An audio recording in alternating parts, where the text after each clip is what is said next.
Shabbat Shalom, my friends. Welcome back to this safe place where we can continue our conversations with the weekly Torah portions.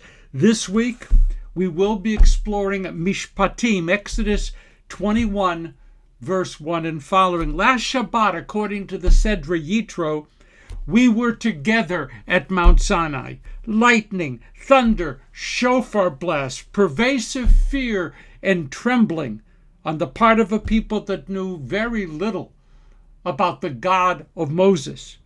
The people drew near to the mountain of revelation, but they could not physically tolerate the power of the voice of God who was addressing them. Proximity to God could prove to be deadly. Distancing from God would make covenant impossible.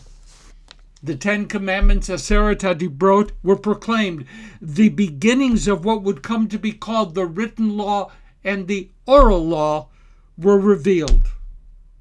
Our people's journey into history now was fully underway. But what do you do after the curtain has come down and opening night is over? What do you do the day after the inauguration or after the graduation, or when the honeymoon has concluded, or when you have cleaned up after what was really quite a splendid retirement party? What do you do when Moses finally comes down from that mountain and you know that only a wilderness wandering awaits you? Well, what we do each year is to move from the Sedra Yitro to MISHPATIM, from last week to this week, from exaltation to the nitty-gritty, from the transcendent to the quotidian, the mundane, the ordinary. Okay, idolatry is forbidden, but what makes up idolatry? A sanctuary will be built. What offerings are expected of us? A sacred calendar will be created. What events will highlight and anchor that calendar? Families are encouraged. That's great. But what should parents and children do to have good relationships with each other? Equal justice is mandated for the entire people. But how does that work so that the widow and the orphan and the poor and the stranger are all brought within the precincts of justice and of mercy? And what about slavery? And what about the rights of women? The threatening and warning God is really still quite present in MISHPATIM. There are blessings and there are curses. An altar is set up with 12 pillars, one for each tribe, and sacrificial blood is splattered on those pillars. And then comes a moment that none of us will ever be able to fully comprehend. The text tells us that the leaders of the Israelites were allowed a partial vision of God.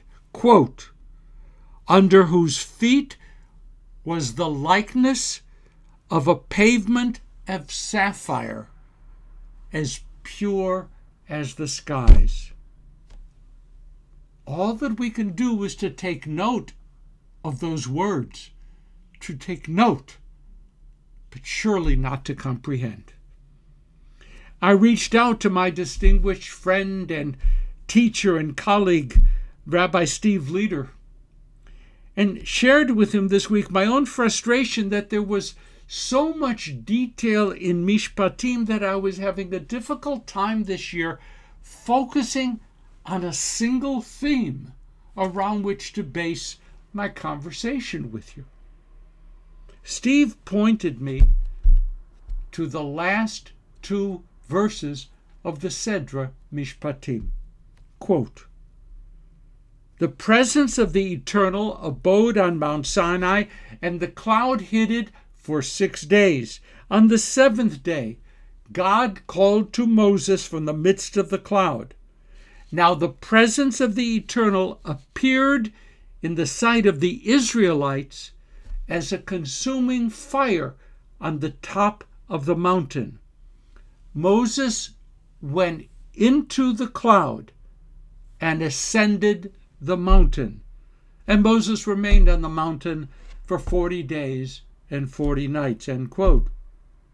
First, a partial vision of God that we cannot possibly comprehend, followed by a thick cloud that covers the mountain of revelation, and the people at the foot of the mountain now see a different manifestation of God as a consuming fire atop the mountain.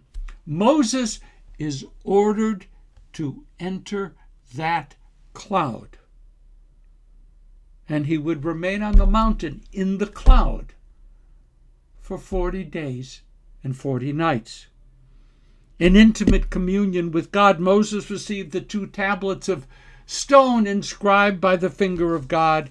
He was also given detailed instructions about the building of the tabernacle, the design of the sacred garments of the Kohanim, and a deeper glimpse into the meaning of Shabbat.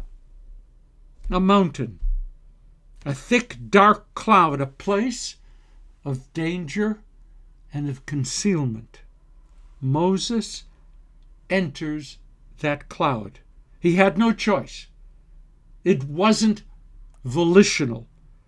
But when he exits the cloud and descends the mountain, he is prepared to set in place the destiny of the Jewish people for thousands of years to come. Is that so very different from the situation in which many of us find ourselves right now? A thick, dark cloud. We didn't choose to enter that cloud. We had no choice. Maybe somewhere, someone had a choice. We didn't.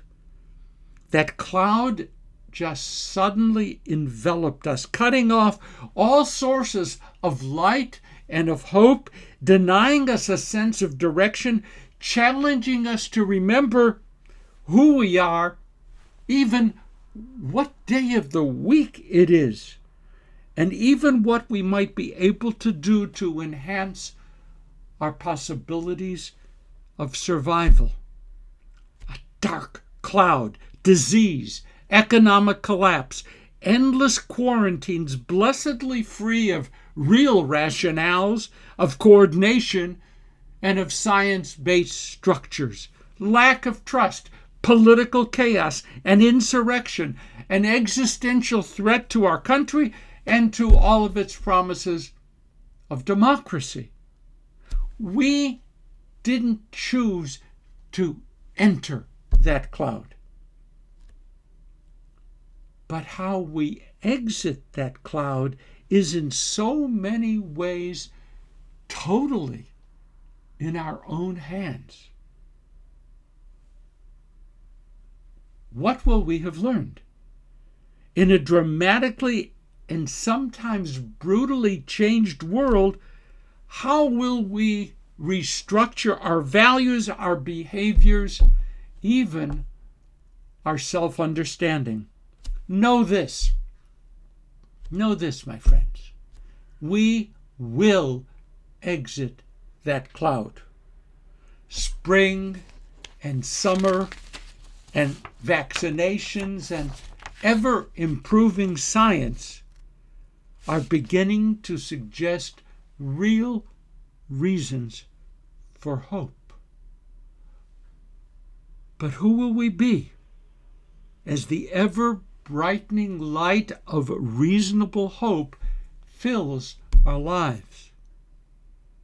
Will the obvious deadly failures of our medical care system put us actively on the side of those who demand massive, pervasive improvements in our healthcare system? Will the self-serving ineptitude of our political system convince us to never again leave the political process in the hands of others,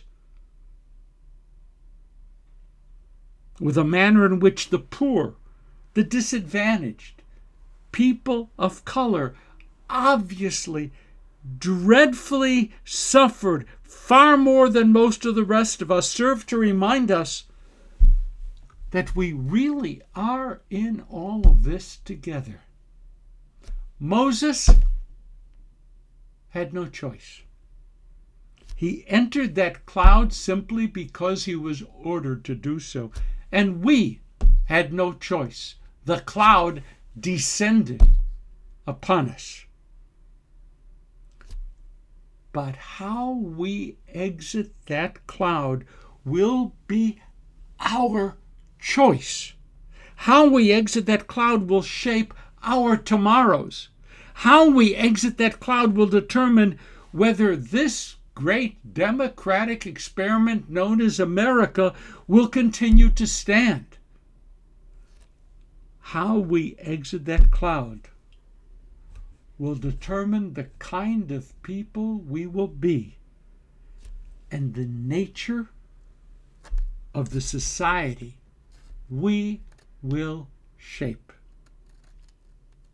So let's join hands together and prepare to walk together from darkness into the dawning sunlight together. It is our chance to shape the world within which we live. Shabbat Shalom. Have a great Shabbat, a great week, and looking forward to seeing you next week.